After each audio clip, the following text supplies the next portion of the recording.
राज्य चुनाव आयोग द्वारा निकाय चुनाव 19 जून को करवाए जाने की घोषणा के बाद गोहाना नगर परिषद का चुनाव होना है। इस बार चुनाव में मतदाता पहली बार सीधे चेयरमैन का चयन करने के लिए मतदान करेंगे। गोहाना की जनता को 1 साल बाद चेयरमैन और पार्षद मिलने वाले हैं। गोहाना के 23 वार्ड में 46 बूथों पर 46,950 मतदाता 19 जून को होने वाले चुनाव में मतदान करेंगे, जिसमें 24,611 पुरुष, 22,333 महिला मतदाता और 6 अन्य मतदाता शामिल हैं। चुनाव की घोषणा होते ही चुनाव लड़ने की इच्छा जता चुके नेताओं ने जनसंपर्क अभियान शुरू कर दिया है। चुनाव ऐलान के बाद चेयरमैन और पार्षद पद के दावेदारों की धड़कनें तेज हो गई हैं। जगत महान न्यूज ने इन्हीं चुनावी सरगर्मियों के बीच आज अपने कार्यक्रम सवालों के घेरे में गेस्ट के रूप में पहुंची निवर्तमान चेयरपर्सन रजनी विरमाणी, जो पिछले कार्यकाल में ग्रीन क्लीन ड्रीम गोहाना की सोच को लेकर चली थी, उनसे गोहाना रिपोर्टर सारिका नरवाल के साथ तीखे सवाल किए और जाना कि उनके कार्यकाल में गोहाना कितना बदल पाया। इस दौरान उन्होंने जगत महान न्यूज के सवालों का एक मजे हुए राजनेता की तरह जवाब दिया। नमस्कार दोस्तों, आप देख रहे हैं जगत महान न्यूज और मैं हूं आपके साथ तेजवीर सिंह। साथियों, आज हमारे कार्यक्रम सवालों के घेरे में गेस्ट के रूप में मौजूद हैं गोहाना नगर परिषद से निवर्तमान चेयरपर्सन रजनी विरमाणी जी। हमारे साथ हमारी सहयोगी सारिका नरवाल जी गोहाना से रिपोर्टर वो भी मौजूद हैं। हम बात करेंगे रजनी विरमाणी जी से उनके पिछले कार्यकाल के बारे में और भविष्य की योजनाओं के बारे में। आइए हम सबसे पहले उनका स्वागत करते हैं। रजनी जी, सबसे पहले आपका स्वागत है हमारे चैनल पर। रजनी जी, मैं जानना चाहता हूं कि आपके कार्यकाल के दौरान लगभग 100 करोड़ से ज़्यादा की ग्रांट के विकास कार्य हुए, तो ऐसे कौन से प्रमुख कार्य थे जिन्हें आप प्रमुखता से देखती हैं और वो इतिहास बनाने वाले ऐसे कार्य हैं? मैं ये कहूँगी कि देश के यशस्वी प्रधानमंत्री श्री नरेंद्र मोदी जी, जिनका मैं दिल से धन्यवाद करती हूँ, जिन्होंने अपना एक मंत्र रखा कि सबका साथ, सबका विकास और सबका विश्वास के साथ काम करना। हरियाणा सरकार मुख्यमंत्री मनोहर लाल खट्टर जी का भी मैं दिल से धन्यवाद करती हूँ, जिन्होंने ईमानदारी के हथियार को लेकर अपनी कार्यशैली को चलाया। वो हमारे लिए बहुत बड़ी प्रेरणा है। जब मैंने नगर परिषद का एक कार्यभार संभाला, मैंने एक सपना लिया कि मैं शहर को ग्रीन क्लीन और ड्रीम सिटी का नाम दूंगी। तो बहुत बड़ा सपना था, लेकिन इस कुर्सी पर बैठकर इस नगर परिषद के सभी पार्षद, उनका साथ, सभी अधिकारियों की मेहनत और गोहाना वासियों के प्यार और उनकी दुआओं के साथ मेरा ये सपना साकार हुआ। मेरी सबसे बड़ी पहल शहर को स्वच्छ बनाना था। शहर को स्वच्छता की ओर ले जाना, ये मेरा सबसे पहला कदम था। मैंने सबसे पहले door to door garbage lifting का काम शुरू किया कि घर घर से कूड़ा उठाया जाए। एक बार लगा शायद ये प्रोजेक्ट बहुत बड़ा है कि लोग घर से बाहर निकलेंगे कि नहीं निकलेंगे, लेकिन इंसान की सोच अच्छी हो, उसके इरादे मजबूत हों और काम हो, जुनून से काम करने की अगर सोच हो तो कोई भी काम रुक नहीं सकता। मुझे बहुत खुशी हुई इस बात की कि लोग घर से बाहर निकले भी, उन्होंने ट्रॉली का इंतज़ार भी किया, उनके अंदर जागरूकता भी आई। अगर एक दिन ट्रॉली नहीं आई तो मेरे पास फ़ोन भी आया। मुझे इस बात की बहुत खुशी है। मैं अपने इस काम में भी सफल हुई। शहर की गंदगी को दूर करने के लिए गंदगी के इतने बड़े बड़े पॉइंट थे कि मैं क्या बताऊं कि 50 सालों से उस गंदगी को दूर करने के लिए किसी ने कभी सोचा भी नहीं था। शहर की सबसे बड़ी गंदगी का पॉइंट था देवपुरा की धरती, जहां 40 वर्षों से इतनी गंदगी थी, कूड़े के ढेर लगे हुए थे, दलदल मची हुई थी। बल्कि मैं ये कहूँगी कि वहाँ के लोगों के लिए जीना भी दुर्भर हो गया था। गोहाना में कोई एंट्री करता था तो ये कहता था कि सबसे बड़ी गंदगी देवपुरा की धरती में है। उस गंदगी को दूर करने के लिए सोचना, इसके लिए मैं सांसद रमेश कौशिक जी का दिल से धन्यवाद करती हूँ। ये ज़मीन रेलवे की ज़मीन थी, यहाँ पार्क बनाना आसान नहीं था। इस गंदगी को दूर करने तक ही सीमित नहीं, ये सांसद रमेश कौशिक जी ने हमें भरपूर धनराशि दी, इस काम को करने की पहल की, इस गंदगी को दूर करके जहाँ इतना सुंदर पार्क बनाया गया। आज भी मैं वहाँ से गुजरती हूँ तो लोगों के मन में, उनकी आंखों में प्यार और दुआएं देखकर बहुत अच्छा लगता है कि वो मुझे ये बात कहते हैं कि हमारे लिए यहाँ स्वर्ग बन गया है, नहीं तो हम तो अपना घर छोड़ने के लिए भी तैयार थे। तो शहर में इन बीते 5 सालों में इतने ऐतिहासिक और ऐसे ऐसे काम हुए कि जनता शीशा है इस बात के लिए कि मैंने क्या क्या काम करवाए। ऐसे गंदगी के बड़े बड़े पॉइंट जहाँ स्टेडियम बनाने हम स्टेडियम का निर्माण करने जा रहे हैं, वहाँ भी बहुत दलदल मची हुई थी, बहुत गंदगी थी। वहाँ भी 40-50 वर्षों से किसी ने कभी सोचा भी नहीं था उस गंदगी को दूर करने के लिए। इसके लिए मैं हरियाणा सरकार, मुख्यमंत्री मनोहर लाल खट्टर जी का दिल से धन्यवाद करती हूँ, जो एक ईमानदारी से अपनी कार्यशैली को चला रहे हैं। उन्होंने हमें अपना आशीर्वाद दिया, भरपूर धनराशि दी और 13 करोड़ की धनराशि दी। ये हमारे लिए बहुत बड़ा उपहार था, शहर की जनता के लिए बहुत बड़ा उपहार था कि आज बच्चों को अपनी प्रतिभा को उजागर करने के लिए बहुत बड़ा ट्रैक मिलने जा रहा है। इसकी हम बहुत जल्दी इनॉग्रेशन करने जा रहे हैं। जी। मेरा सपना था शहर की गंदगी को दूर करना, शहर को सुंदर बनाना कि किस तरह से बना सकूं। उसके बाद गलियों की बात करूँ कि इन गलियों को बनाने का काम किया गया। गलियों में नालियाँ थी जहाँ मक्खी मच्छर पनपते थे, लोगों के स्वास्थ्य का ध्यान रखते हुए वहाँ बीमारियाँ पनपती थी। हमने उन नालियों को बंद करके वहाँ पाइपलाइन डाले गए, वो गलियाँ चौड़ी भी हो गई और साफ़ सुथरी भी हो गई। और तो और शहर के नालों को भी बंद करने का काम किया गया, सुंदर पार्कों का निर्माण किया गया, सुंदर जिम बनाई गई। इसके लिए मैं गोहाना वासियों का दिल से धन्यवाद करती हूँ कि उन्होंने मेरी पहल को और सफल बनाने के लिए और मेरे काम का बहुत बड़ा सम्मान भी किया। उन पार्कों में जिम बनाए गए तो उनकी मेंटेनेंस का भी ध्यान रखा गया। आज लोग जागरूक भी हैं अपने स्वास्थ्य को लेकर और उस जिम का आनंद भी ले रहे हैं। सुंदर डिवाइडर बनाए गए, सुंदर चौक बनाए गए। हर चौक को उन्होंने सुंदर प्रतिमा के साथ नगर परिषद के अधिकारियों की मेहनत का सम्मान करती हूँ कि इसमें कोई डाउट नहीं है कि उनकी मेहनत में कोई कसर है। उन्होंने अपनी मेहनत से उन चौकों को इतने अच्छे से संवारा है कि एक सुंदर प्रतिमा के साथ, अच्छे संस्कारों और अच्छी सोच के साथ आज लोग वहाँ पर उस प्रतिमा पर जाकर अपना एक आनंद की अनुभूति लेते हैं। ये सबके लिए बहुत ज़रूरी था। जी रजनी जी, मैं ये कहना चाहूँगा जी, आपके कार्यकाल के दौरान पुरानी मांग कम्युनिटी सेंटर, स्टेडियम और काफ़ी चीज़ें आपने बनवाई जो याद करने लायक हैं। और जिस प्रकार से आपने फुटपाथ का सौंदर्यीकरण किया, चौक चौराहों का सौंदर्यीकरण किया, कई कार्य आपके जो हैं वो दूसरे शहरों में विधानसभा चुनाव में भी चर्चा का विषय बने। लेकिन एक सवाल भी उठता है कि जो ये मेंटेनेंस का कार्य है, जैसे कि कोई टूट फूट होती है उसके बाद वो तुरंत कार्रवाई नहीं होती है, ये सवाल उठते हैं। और आज एक आम आदमी पार्टी के नेता ने भी सवाल खड़ा किया कि इन चौक चौराहों में पीली ईंटें लगाई गई हैं, कुछ कमी बता रहे थे वो। तो इस सवाल का आप क्या जवाब देंगे? मैं अपने बीते 5 सालों में बड़ी ईमानदारी से अपने सपने को साकार करने के लिए चली और मेरी ईमानदारी में कोई दोहराई नहीं थी। मुझे सबका साथ भी मिला, सबका विश्वास भी मिला और मैंने किसी के साथ किसी तरह का कोई भेदभाव नहीं किया। अब देखो, जब हम पद संभालते हैं तो हमें पक्ष भी मिलता है, विपक्ष भी मिलता है, सराहना भी होती है किसी काम की और विरोध भी होता है।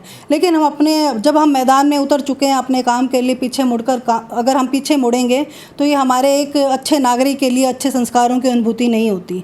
जिस प्रकार से आप कह रहे हैं कि चौकों में उनके प्लास्टर को देखा गया कि उनमें पीली ईंटें लगाई गई हैं, देखो मैं सबकी सोच को नहीं बदल सकती। मैंने हर आदमी के लिए, हर आदमी को साथ लेकर काम किया है और बड़ी ईमानदारी के साथ काम किया है और गोहाना की जनता इस बात का पूरा शीशा है, उनसे आप पूछ सकते हैं। रजनी जी, एक सवाल और खड़ा होता है कि जिस प्रकार से बारिश के दौरान शहर में बाढ़ की स्थिति बन जाती है, 1 से 1.5 फुट कई एरिया में पानी खड़ा हो जाता है, तो ऐसी स्थिति कैसे उत्पन्न होती है? क्या उस पर आप काबू नहीं पा पाई? इस कारण को लेकर, इस व्यवस्था को लेकर मेरे पास बहुत से फ़ोन आए भी हैं। मैं इस बात से एग्री भी हूँ। लोगों के लिए बहुत बड़ी मुश्किल थी इस बात के लिए कहना कि पानी भर गया। गलियों में पानी भरने से घरों में भी पानी बह रहा था। इसके लिए मैं जनरेटर की व्यवस्था का भी कारण बता सकती हूँ और अधिकारियों ने वहाँ पाइपलाइन भी दबाए हैं इस चीज़ को ठीक करने के लिए। और मैं आगे के टर्म के लिए कहती हूँ कि मैं इस व्यवस्था को ठीक करती भी रही हूँ, इसका समाधान भी निकला है और बहुत से लोगों ने इस समाधान से खुश होकर मुझे कहा भी है कि मैम इस व्यवस्था को आपने ठीक किया, मैं इसके लिए हम आपका धन्यवाद करते हैं और आगे मेरी कोशिश रहेगी कि मैं इस व्यवस्था को अच्छे से ठीक कर सकूँ। जी, अगला सवाल हमारे गोहाना से रिपोर्टर सारिका नरवाल से हम लेना चाहेंगे। क्या सवाल है?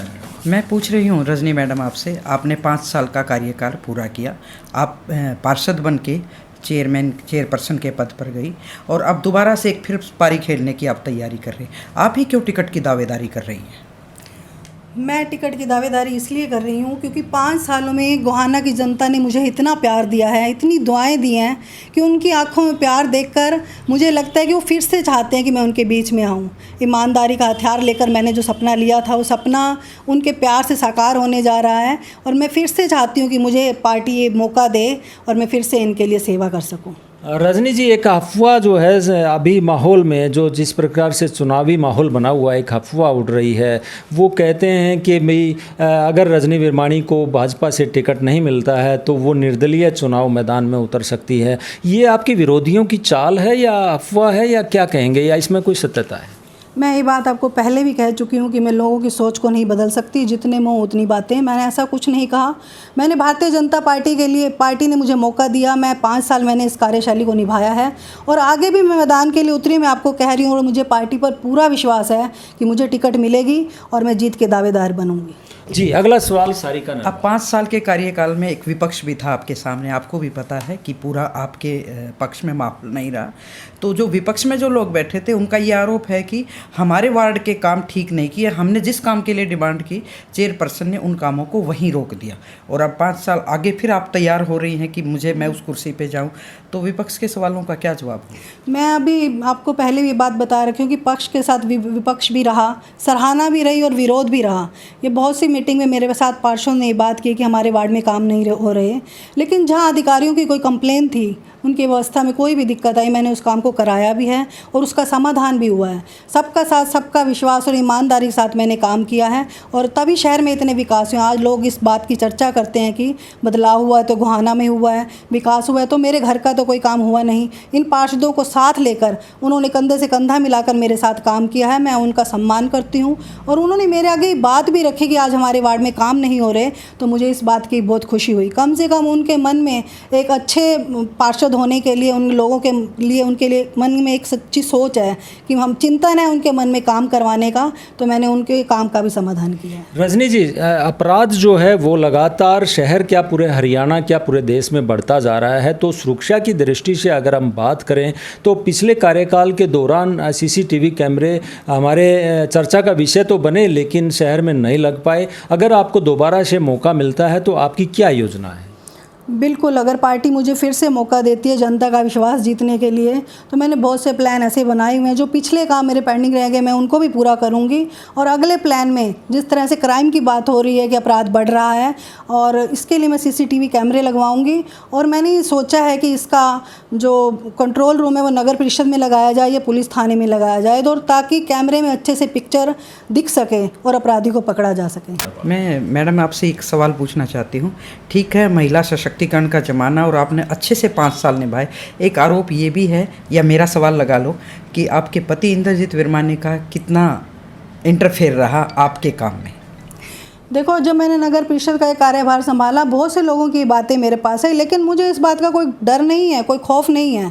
मैंने ईमानदारी से काम किया और मैं ये कहूँगी कि मेरे हस्बैंड पार्षद रहे हैं, उन्हें हर चीज़ का पता भी था, लेकिन जीवन साथी और जब एक कुर्सी पर बैठकर मैंने काम किया तो हम दोनों ने मिलकर एक दूसरे की राय के साथ काम किया, तो इसमें कोई दो राय नहीं है।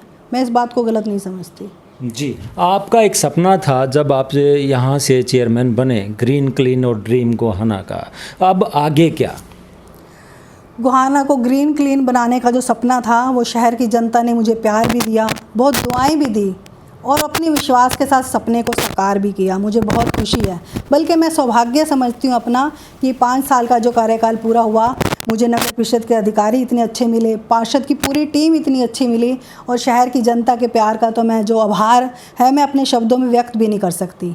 अगर पार्टी मुझे फिर से मौका देती है कि मैं जनता के विश्वास को जीत सकूं और जीत की दावेदार बनूं, तो मैंने अगला प्लान ये सोचा है कि शहर में डिस्पेंसरी की कमी है, कि शहर में डिस्पेंसरी बनाई जाए और लाइब्रेरी बनाना चाहती हूँ। जो लोग पे नहीं कर सकते, जो अभाव में वहाँ जा नहीं सकते, बच्चे पढ़ नहीं सकते, उन्हें भी मतलब कम पे करना पड़े या फ्री में उन्हें वहाँ सेवा मिल सके। पहले आपने 2016 में निर्दलीय के तौर पर सिर्फ पार्षद का चुनाव था, अब डायरेक्ट चेयरपर्सन का चुनाव है और वो आप कमल के फूल के बैनर के नीचे चुनाव लड़ना चाहेंगी। और इस टाइम महंगाई को लेकर सरकार के खिलाफ एक पता है आपको एक माहौल है, शायद आप तो इस बात को स्वीकार ना करें क्योंकि आप बीजेपी से रिलेटेड हैं। तो इस तरह से माहौल में सीधा जो इलेक्शन होगा, बहुत सारे वार्ड हो गए, तब एक वार्ड था, आज आपके सामने 23 वार्ड हैं और 5 साल के कार्यकाल में आपका विरोध भी रहा है, क्योंकि जब आप कुर्सी पे बैठते हैं तो ऑटोमेटिक विरोध हो जाता है। तो इस मतलब आप अगर आपको मौका मिलता है तो किस तरह से देखते हैं आप इलेक्शन को? मैं अभी आपकी बात का जवाब पहले भी दे चुकी हूँ कि पक्ष विपक्ष और विरोध की बात करूँ कि जो पार्टी अगर मुझे टिकट देगी, मुझे मौका देगी फिर से जनता के बीच में आने का, कि इस चुनाव को लेकर फिर भारतीय जनता पार्टी की सोच है कि वो ईमानदारी से काम कर रही है, सबका साथ सबका विश्वास के साथ काम कर रही है और मैंने भी ईमानदारी के साथ काम किया है और बहुत अच्छा होगा और किसी भी तरह की कोई दिक्कत नहीं आएगी। जनता को क्या संदेश देना चाहेंगी आने वाले चुनाव के बारे में? आने वाले चुनाव में मैं जनता को संदेश देना चाहूँगी कि जिन बीते हुए 5 सालों में उन्होंने मुझे इतना प्यार दिया है, अपने साथ मेरा इतना विश्वास जोड़ा है और अब मुझे ये सरकार का पहली बार इस तरह से ये डिसीजन लिया गया है कि डायरेक्ट इलेक्शन होगा, ये पब्लिक वोटिंग होगी।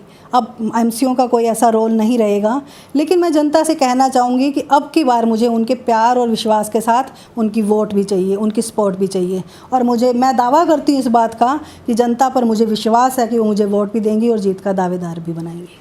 तो दर्शकों, ये थी रजनी विरमाणी, गोहाना नगर परिषद की निवर्तमान चेयरपर्सन, जो कह रही हैं कि आने वाले समय में ग्रीन क्लीन ड्रीम गोहाना बनाने के बाद अब यहाँ पर लाइब्रेरी का निर्माण करवाया जाएगा, सफाई व्यवस्था को और आगे दुरुस्त किया जाएगा और सीसीटीवी कैमरे लगा के और सुरक्षित गोहाना को बनाया जाएगा और बहुत सारी योजनाओं पर ये काम करने का दावे कर रही हैं। देखते हैं आने वाले समय में रजनी विरमाणी अपने दावों पर, अपने वादों पर कितना खरा उतर पाती हैं। सवालों के घेरे कार्यक्रम में सारिका नरवाल के साथ तेजवीर सिंह, गोहाना से नमस्कार।